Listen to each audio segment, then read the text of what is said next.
Assalamu alaikum everyone, I hope you're well. Ramadan Mubarak again. Alright guys, today what we're going to do for you is a Q&A. So a few days ago we asked you all to send your questions through and we've had a load of questions from everyone. So we're just basically going to go through them and answer whichever ones, like as many as we can basically. So without further ado, should we just get straight into it? Or? Yeah, let's get into it. Hopefully this can answer a lot of your questions. Unfortunately we can't answer all of the questions. They get quite a lot, but we'll try our best to get as many of the main questions answered as possible. So things like when to eat, when not to eat, how to keep strength and whatnot. Right. First question. Okay. Right. What's the best way to maintain strength when working out during the day? So the best way to keep strength during the day is make sure when you've broken your fast and you've got that eating window, try and assume as many calories as you can in terms of obviously according to your weight, which is on our program, which will tell you how many calories to have depending on your weight. And yeah, just make sure you meet the required amount, and then hopefully in the daytime you should have enough energy to be able to lift a certain, like quite heavy. You wouldn't be able to go to your the goal is to maintain, right? Yeah. Compounds exercises at the start, which is how we have performed them on our program. Yeah. And one other thing to add, so for everyone that does the 9 to 5s, in that 1 hour you get for your break, try your best to nap in that 1 hour, because some people say if you can nap, like, you know, just, what is it, like 20 minutes? 20 minutes is a cat nap, so yeah. Try and have 20 minutes. If you can have 40 minutes, then do 40 yeah. minute, but try and keep it within them too. And that will really refresh you guys and hopefully have you recharged and ready to, you know, train hard in that window or before you break your fast. This brother's asked, benefits of working out just before you have iftar. Okay, so the main ones here are your body's in a fasted state, right? So when you're in a fasted state and you exercise, the first, the benefits come from fat loss. So the first thing that your body kind of hits is the fat cells. So when you're working out and you're, you know, exhausting energy and whatnot, your body will hit the fat cells first, and inshallah, it's a good way for the people that want to lose body fat to train before you break your fast. So that's pretty much it in a nutshell. Yeah. Next question. Let me add to that one as well. Yeah. So as well, another benefit is if you're trying to lose weight, the earlier in the day that you train before you break that fast, the more fat you're actually going to burn, because after you finish your workout, your body doesn't have the nutrition to feed yourself with energy, so it actually goes into the fat storage and starts eating away at the fat. So yeah, that's another little tip if you're trying to lose weight. Next question: can I gain weight and muscle in the month of Ramadan? So if you're genetically gifted, some way somehow maybe, but the goal to try and gain weight is quite tricky, because obviously, especially when you're fasting long hours of the day, you're going to probably be in a calorie deficit. So and a big appetite. So what I tend to do is I always try to lean up as much as I can during this month, and then start bulking afterwards. But obviously you still want to eat, so you don't want to just, you know, lose all your hard work. So just try and make sure you get the right nutrition in. And obviously for the people that do have an appetite, for them they would be able to gain weight. It's just a lot of people in this month your stomach shrinks, so it's really hard to consume a good volume of food. But like, you know, I'm an example, I can eat quite a bit, so for me I could gain weight in this month. But generally speaking, like obviously you want to be able to eat, if you can eat in a surplus you will gain weight, but if you can't, at least the goal is to hit as close as you can to your maintenance calories. Right, it goes, how to eat healthy when your family is dipping their food in oil and sugar and you're the one cooking it. I can answer that one. Come on. This is quite good advice. That I feel works for me. So if you can manage to obviously meal prep, I know it's not easy for everyone with 9 to 5s and whatnot, but if you can, you know, tell your auntie, your father, your mother to kind of like, you know, put a healthy meal to the side. Maybe go and grab that meal, get it made for you, go to the masjid, break your fast at the masjid. That way you're eating you know, a healthy meal. You're not getting distracted by all of the foods on the table and whatnot. Yeah, that's true. And then when you come home, you know, you could maybe just have a little bit of your mum's cooking, just out of respect. But because you'll be full, you ain't gonna want to have as much as you would if you was to break fast at the table. So that's one little way you could do it. To add to it as well, this is something I actually do sometimes.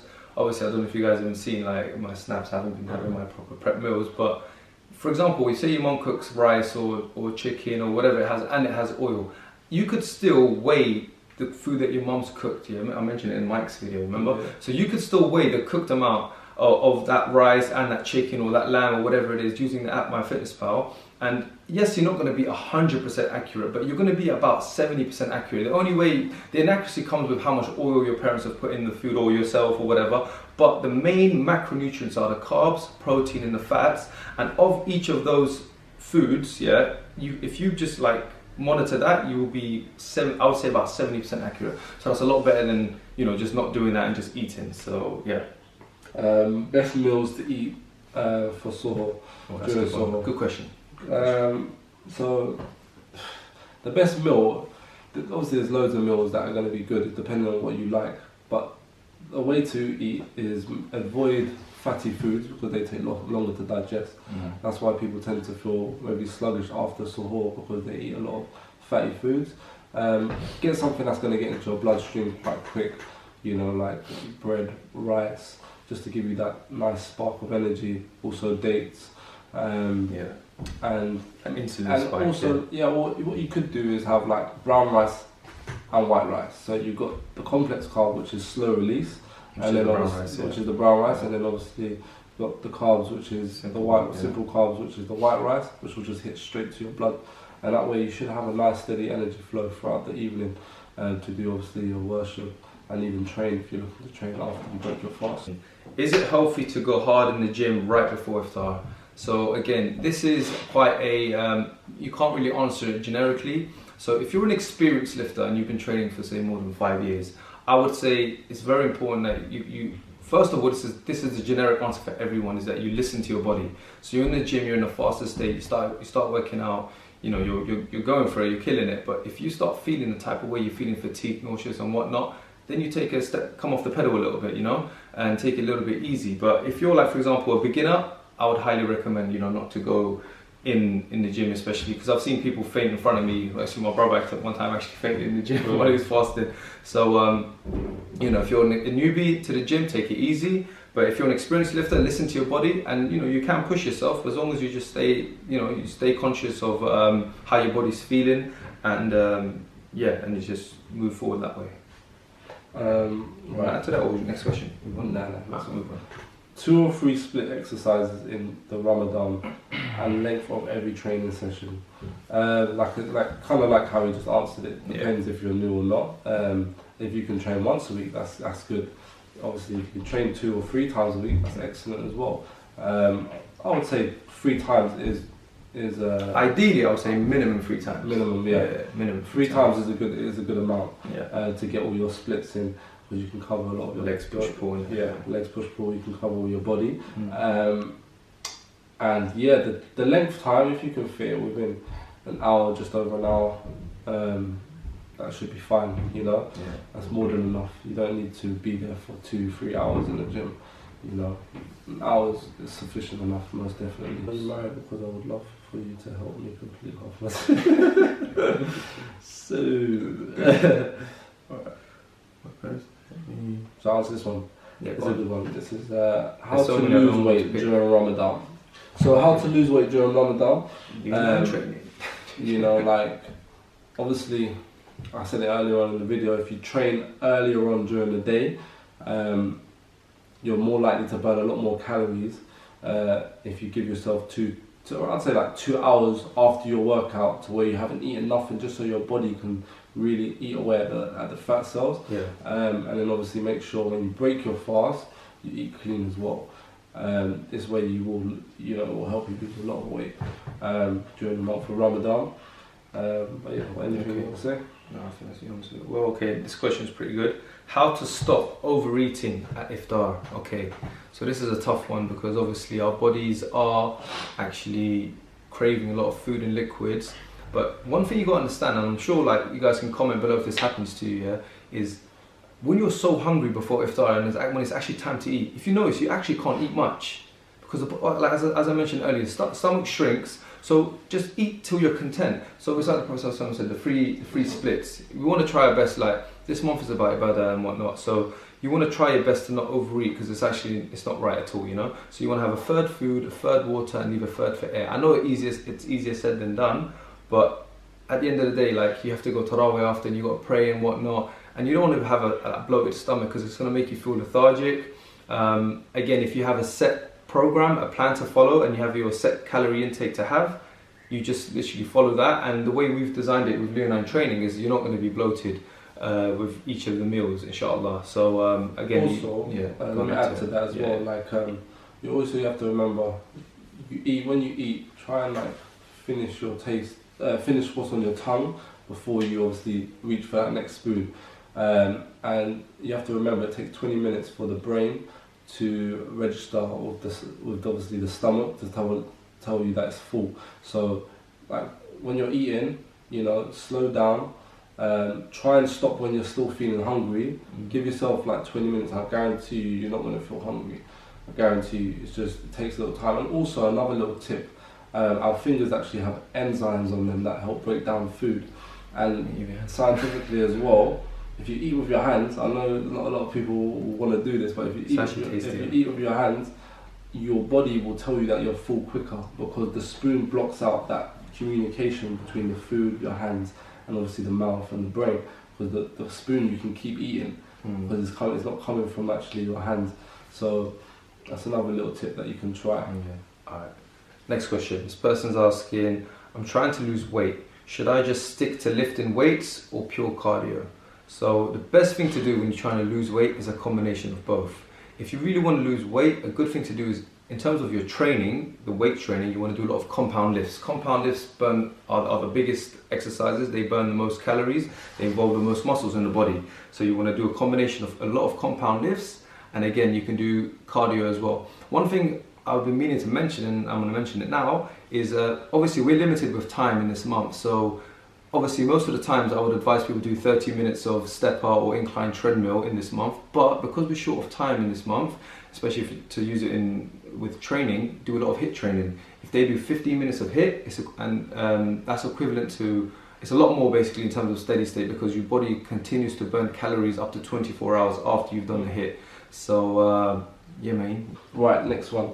How do I keep consistent? I always stop going to the gym after a couple of weeks. So do you know what? This month is actually a really good month to actually get involved in training because you're doing things in a state of fasting, which is a hardship on your body. So if you can actually do something when you're fasting, it should be a lot more easier when you're not fasting, right? Yeah. So this is definitely a good month to try and, you know, start training so that you can implement training as a way of life for you. Just how some people, they start praying in this month. They start doing a lot of things. Even for me, whenever I have the month of fasting, I always think to myself, right now I'm going to try and give myself two to 3 times a month of fasting. Try and keep that consistency.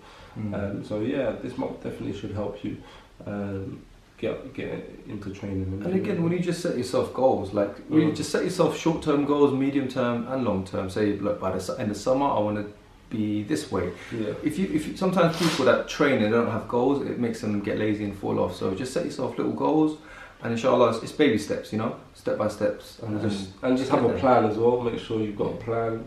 And where do we get the plans Keep it simple. Keep it simple. Don't overcomplicate things because that will just make you run miles. So keep it simple. Yeah. Do you still track macros during Ramadan, and how does your training change? Answer that one. Yeah. So basically, it's very important to, especially if you have a goal to, whether it's to maintain or whether it's to gain or lose weight, your body will be assigned. Each individual will roughly be assigned a certain calorie intake, and which is split into those macros. So for example, for me, I currently have 3,400 calories that's split into carbs, protein and fat. So if people don't want to know, 450 carbs, 230 protein, and 60 grams of fat. Having this like base is really good because it will help you be able to eat what you want, as long as, like, obviously don't eat bad foods, but it can help you freestyle. It can help you change up your meals so that you don't get bored. Whether you want to maintain, you just drop the calories a bit. If you want to bulk, you want to up the calories by 200 respectively. So I personally do, and I highly recommend it. Would you say it's recommended to do it? Yeah, definitely. Like some people have really fast, like you, obviously you have quite a fast metabolism, so you don't like Lax doesn't have to track it and he'll still be in good shape. Whereas me, like my metabolism is slow, but I would still have to track it. But when I do track it, I'm getting even better shape. Yeah. So another question is, do you have any cheat days? And if you do you count the macros? Well, someone's got to have a few cheat days. Right? So man, that damage. As you obviously, if you've been looking at Ajmal, I've been getting onto him saying, bro, what's going on? You're eating all of this food. It's mad.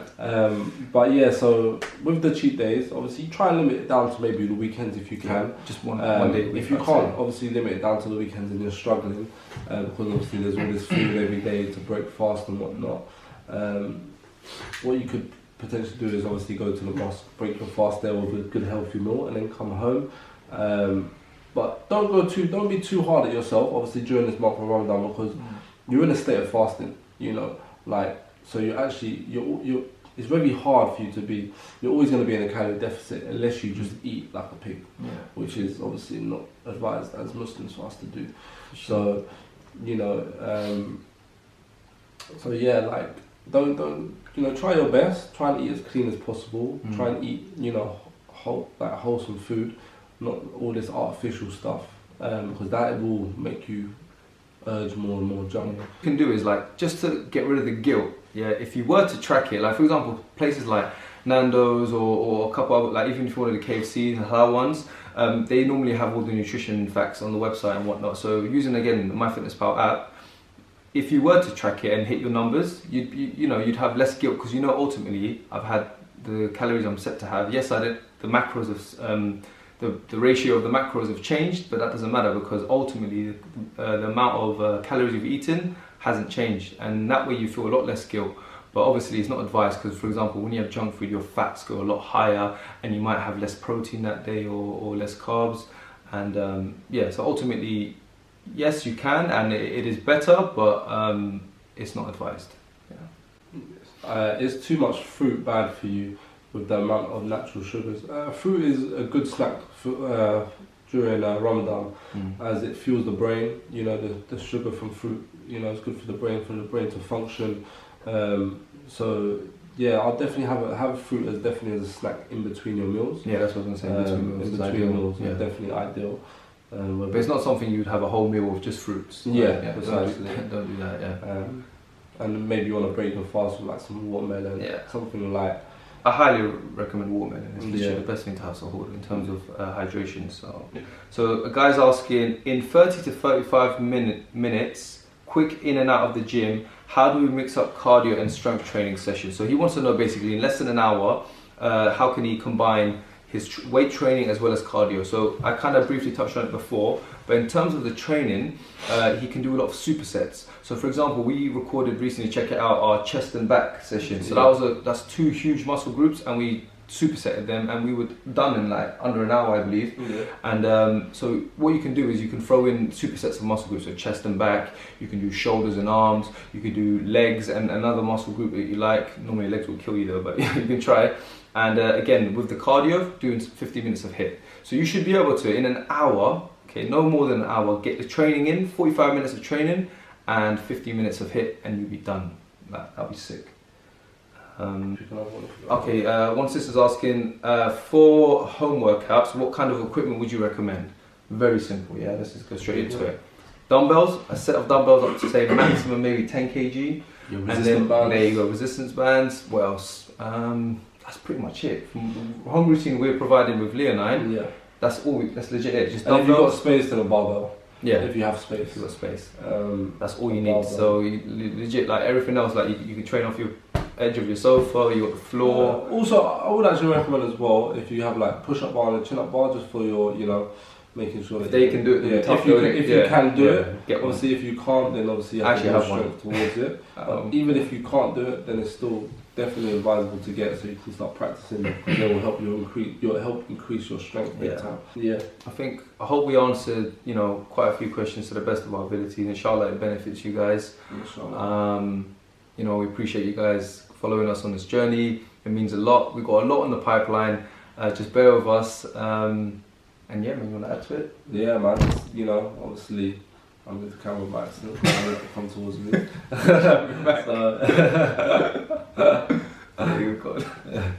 Yeah, guys. Hopefully, you know, if you enjoy our videos or you want us to cover anything, just put it in the description. We always check out comments, and then hopefully we can cover whatever it is you want us to provide for you guys. But yeah, don't forget to like, subscribe, share, and check out www.leonine-training.com, where you can find all your Ramadan training plans, your shredding plans, and lean bulking plans for both males and females. Without further ado, peace. Salam.